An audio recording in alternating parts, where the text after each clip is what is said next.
হেঁটে যাচ্ছে হেঁটে যাচ্ছে তাদের আরো ফাটাবো তাদের আরো ফাটাবো বুঝলে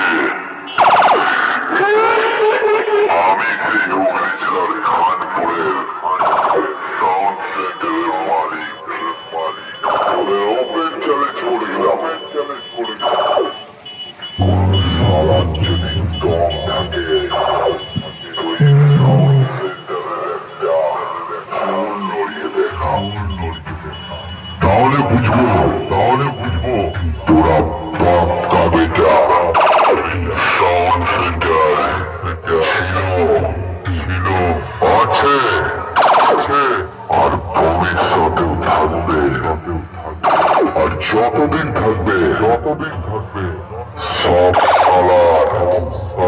হাঁটিয়ে ছাড়বে